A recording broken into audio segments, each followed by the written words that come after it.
اس وقت ڈپریشن سے ہزاروں نہیں لاکھوں نہیں ملینز آف لوگ جو ہے وہ ڈپریشن کے شکار ہیں پوری دنیا میں۔ اس وقت ایک WHO کے اعداد و شمار کے حساب سے 300 ملین لوگ ڈپریشن کے شکار ہیں۔ میرا نام ڈاکٹر الیاس ہے، میں نیورو سائیکیٹرسٹ ہوں۔ اس ویڈیو میں آپ سے بات کروں گا کہ آپ اپنے آپ کو، اپنے رشتہ داروں کو، اپنے کولیگز کو، اپنے جو قریبی دوست ہیں ان کو کیسے ڈپریشن سے بچائیں، محفوظ رکھیں۔ ڈپریشن کیوں ہوتا ہے؟ وہ ہمارے جسم کے دماغ کے اندر ایک کیمسٹری ہے، جب وہ ڈسٹرب ہو جاتی ہے تو ڈپریشن کے علامات شروع ہوتے ہیں، جس میں افسردگی، مایوسی، اداسی اور چڑچڑاپن اور چیزوں میں عدم دلچسپی پیدا ہوتا ہے۔ ہم 6 طریقے آپ کو بتاتے ہیں جن کو بروئے کار لاتے ہوئے ہو سکتا ہے کہ آپ اپنے آپ کو یا اپنے کسی رشتہ دار کو ڈپریشن سے بچا سکیں۔ نمبر 1، ایکسرسائز، ورزش۔ آپ کو پتہ ہے کہ اس وقت دنیا میں بہت بے تحاشا ریسرچ ہو رہا ہے، اور بہت سے ریسرچ نے ثابت کیا ہے کہ اگر لوگ ایکسرسائز کریں، ورزش کریں تو ان میں ڈپریشن کے چانسز کم ہوتے ہیں۔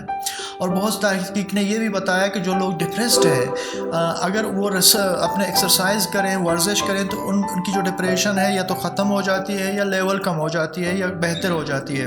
نہ صرف کہ آپ کی دماغ کی فنکشن یا دماغ کی کارکردگی بہتر ہو جاتی ہے، ایکسرسائز سے آپ کے دوسرے جتنے بھی جسم کے اعضاء ہیں، ہارٹ ہے، آپ کے جوڑ ہیں، آپ کے گردے ہیں، آپ کے جو ہڈیاں ہیں، یہ سب جو ہے بہتر ہو جاتے ہیں، اور اپنی کارکردگی ان کی بہتر ہو جاتی ہے اگر آپ ریگولر ایکسرسائز کریں۔ Number 2، regular slip. یہ دیکھا گیا ہے، ریسرچ سے ثابت ہوا ہے کہ جو لوگ باقاعدگی سے اپنے نیند کا ایک شیڈول بناتے ہیں، وہ دن اور رات کو فالو کرتے ہیں اپنی نیند میں، تو ان میں بھی ڈپریشن کے چانسز کم ہوتے ہیں۔ ہمارے جسم کے اندر، دماغ کے اندر ایک گلینڈ ہے جس کو ہم پینیل گلینڈ بولتے ہیں، وہ ایک کیمیکل میلاٹونین ریلیز کرتا ہے۔ وہ میلاٹونین جب رات ہو جاتی ہے، ڈارکنیس میں وہ بڑھ جاتی ہے، اور جب دن چڑھتا ہے، دھوپ میں وہ کم ہو جاتی ہے۔ یہ میلاٹونین ہمارے جسم کو پروٹیکٹ کرتی ہے مختلف بیماریوں سے، اور یہ اینٹی آکسیڈنٹ کے طور پہ کام کرتا ہے۔ ہم انکریج کرتے ہیں لوگوں کو، کہتے ہیں کہ آپ باقاعدہ ایک اپنے نیند کا ایک ٹائم بنا دیں۔ ایک عام انسان کو 6 سے 8-9 گھنٹے تک سونا چاہیے، جس میں ہم لوگ کہتے ہیں رات کو جلدی سو جائیں تاکہ آپ کے میلاٹونین باقاعدہ سے ریلیز ہو، صبح وقتی اٹھیں تاکہ میلاٹونین صبح نیچے آ جائے، اور آپ کا جو ایک ٹرم ہم استعمال کرتے ہیں کہ بایولوجیکل کلاک، یعنی آپ کا حیاتیاتی جو گھڑی ہے وہ باقاعدہ چلتا رہے۔ Number 3، healthy food.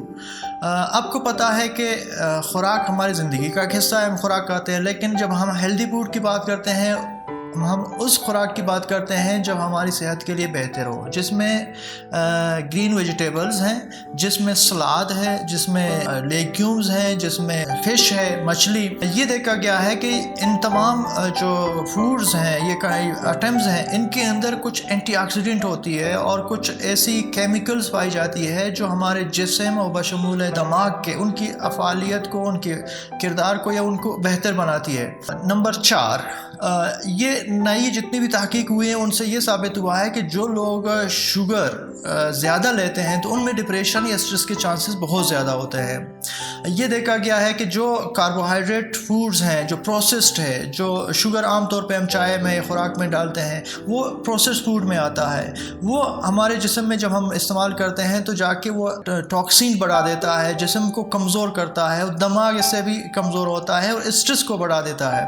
تو لہٰذا اس سے نہ صرف دماغ کے فنکشنز کمزور ہوتے ہیں، بلکہ جسم کے دوسرے، اس میں ڈائبٹیز کا بھی خطرہ ہوتا ہے، اس میں اوبیسٹی کا یعنی وزن بڑھنے کا خطرہ ہوتا ہے، اس میں جوڑوں کے خراب ہونے کا خطرہ ہوتا ہے، اس میں دل کی بیماریوں کے بڑھنے کے امکانات زیادہ ہوتے ہیں۔ نمبر 5، اسٹریس ہماری زندگی کا حصہ ہے۔ اسٹریس کے بغیر، اسٹریس کو عام زبان میں تناؤ بولتے ہیں، ذہنی تناؤ۔ اسٹریس کے بغیر ہم رہ نہیں سکتے، اسٹریس کی وجہ سے ہم کام کرتے ہیں، زندگی چلاتے ہیں، لیکن جب یہ اسٹریس بڑھ جائے، اس کی شدت تیز ہو جائے اور بہت زیادہ انسان سیریس لے معاملات کو، اور اسٹریس کی لیول اس حد تک بڑھ جائے کہ آپ کی دماغ کے فنکشنز خراب ہوں، تو وہ اسٹریس انسان کے لیے نقصان دہ ہے۔ ہم لوگوں کو یہ کہتے ہیں کہ اسٹریس آپ لیں، لیکن اسٹریس کو مینیج کرنا سیکھیں۔ ہم نے بھی پہلے ویڈیو اپلوڈ کیے ہیں، اگر آپ دیکھنا چاہیں اسٹریس مینجمنٹ کے حوالے سے، آپ یہاں کلک کیجئے، وہاں اسٹریس کی تمام چیزیں آپ کو مل جاتی ہیں کہ how to control your stress. Stress manage کرنا ضرور سیکھ لیجئے کہ کیسے اپنے اسٹریس کو کم کیا جائے، کیسے معاملات کو، کیسے زندگی کے کام کاج کو بہتر کیا جائے، کیسے اپنے اسٹریس کو نیچے لے جایا جائے، اسٹریس کو ختم نہیں کیا جائے۔ اسٹریس ہماری زندگی کا حصہ ہے۔ نمبر 6، سوشل کنیکشنز یعنی سماجی رابطے، یہ جتنے بھی نئی تحقیقات ہوئے ہیں وہ یہ بتاتے ہیں کہ جو لوگ جو رشتہ داریاں بڑھاتے ہیں، جن کے زیادہ دوست ہیں، اچھے دوست ہیں، جن کے روابط زیادہ ہیں، ان میں اسٹریس یا ان میں ایموشنل ڈس آرڈر یا ان میں سائیکیٹرک ڈس آرڈر سب سے زیادہ ڈپریشن کے چانسز کم ہوتے ہیں۔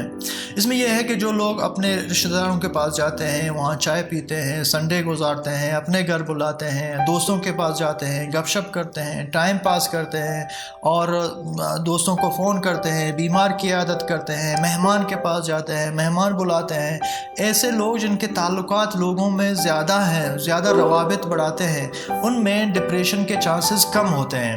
یہ تحقیق سے ثابت ہوا ہے کہ جب ہم لوگوں سے زیادہ ملتے ہیں، ہمارا دماغ کے اندر جو نیورونز ہیں وہ بڑھ جاتے ہیں، اور ان میں جو ایک چیز ہے جس کو ہم بولتے ہیں نیورو پلاسٹسٹی، وہ بڑھ جاتی ہے۔ دماغ کے اندر نئے پاتھ ویز، نئے رستے بن جاتے ہیں، پھر اس سے ہماری دماغ کی تقویت بڑھ جاتی ہے۔ لہٰذا ہم بحیثیت ڈاکٹر لوگوں کو یہ کہتے ہیں کہ آپ اپنے دوستی رشتہ داری لوگوں سے بڑھائیں، رشتہ داروں کے پاس جائیں، فیملی بانڈ زیادہ تیز کر دیں، جوائنٹ فیملی سسٹم کو تیز کر دیں۔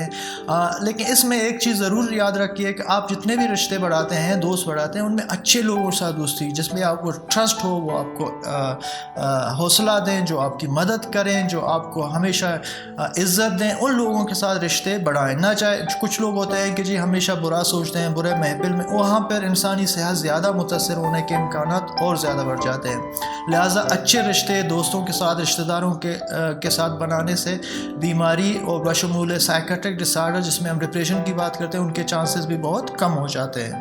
ویڈیو دیکھنے کا شکریہ۔